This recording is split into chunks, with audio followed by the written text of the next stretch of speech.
সেদিন বৃষ্টির দিনে খিচুড়ি আর মাছ ভাজা রান্না করেছিলাম, যেই রিলস ভিডিওগুলো আপনারা খুব পছন্দ করেছেন। আর এই ফার্স্ট আমার রিলস ভিডিওতে এত ভিউ হয়েছে, তাই সেদিনের ভ্লগ নিয়ে আপনাদের মাঝে চলে আসলাম। হ্যালো এভরিওয়ান, আসসালামু আলাইকুম। কেমন আছেন আপনারা সবাই?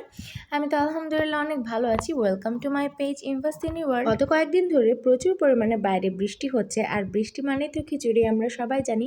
কিন্তু এতদিন বৃষ্টি হলো, কোনো কি খিচুড়ি খাওয়া সম্ভব বলেন? তবুও আমার বরের কোনো সমস্যা নাই, ওকে যত খিচুড়ি দিব ও তত খাবে। মানে খিচুড়ি ওর ফেভারিট একটা ফুড। একদিক থেকে আমার ভালোই হয়, যেদিন কোনো কিছু করতে ইচ্ছা করে না তখন খিচুড়ি করলেও আমার বরের মুখে সুন্দর একটা হাসি ফুটে। তো যাই হোক, অনেক হয়ে গেল গল্প, এখন চলে আসি রান্না বান্নায়। তার আগে আপনাদেরকে দেখাবো সুন্দর একটা ভিউ।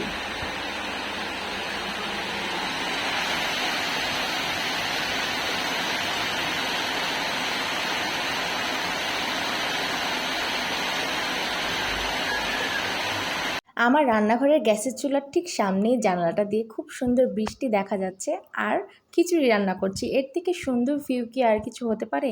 এমনিতেই মনটা খারাপ ছিল সকালে উঠে, কিন্তু দেখেন ঘুম থেকে উঠেই এত সুন্দর বৃষ্টি, আর তার মধ্যে খিচুড়ি রান্না করছি, তারপর বৃষ্টি দেখে দেখে তো মনটা তো এমনিতেই ভালো হয়ে যাবে।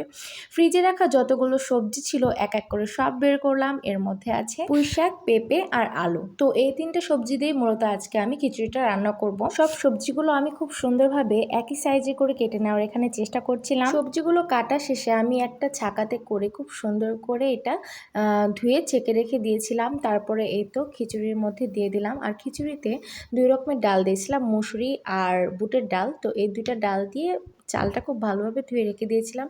তো এর মধ্যে সবজি দিয়ে তারপরে খিচুড়িতে যতগুলো মশলা দেওয়ার সবগুলো একসাথে দিয়ে এই যে দেখেন আমি খুব সুন্দর করে ঢাকনাটা লাগিয়ে দিয়ে ওইদিকে খিচুড়ি একদিকে চড়াই দিয়েছি। আর খিচুড়িতে কি মশলা দিয়েছিলাম সেগুলো আপনাদেরকে বারবার বলে আমি আপনাদেরকে আর বোর করতে চাই না, এজন্য আমি আর বলিনি। এর আগে খিচুড়ির ভিডিও আপনাদেরকে দিয়েছি, তো সেমভাবে আমি আজকের এই খিচুড়িটা করেছি, শুধুমাত্র সবজিটা মিক্সড করেছি। ওইদিকে এক চুলাতে সবজি খিচুড়িটা চড়িয়ে দিয়ে আমি এইদিকে মাছের প্রিপারেশনটা নিচ্ছি। মাছ ভাজার জন্য কি করা লাগবে? লবণ, হলুদ, মরিচের গুঁড়া, জিরা গুঁড়া।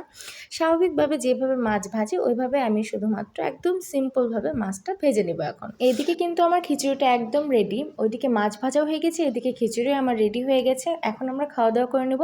এনাফ ফর টুডে, আজকের মতো এখানেই। সবাই ভালো থাকুন, সুস্থ থাকুন। নতুন কোনো ভিডিও নিয়ে আবার আপনাদের মাঝে গল্প এবং আড্ডা দিতে চলে আসবো।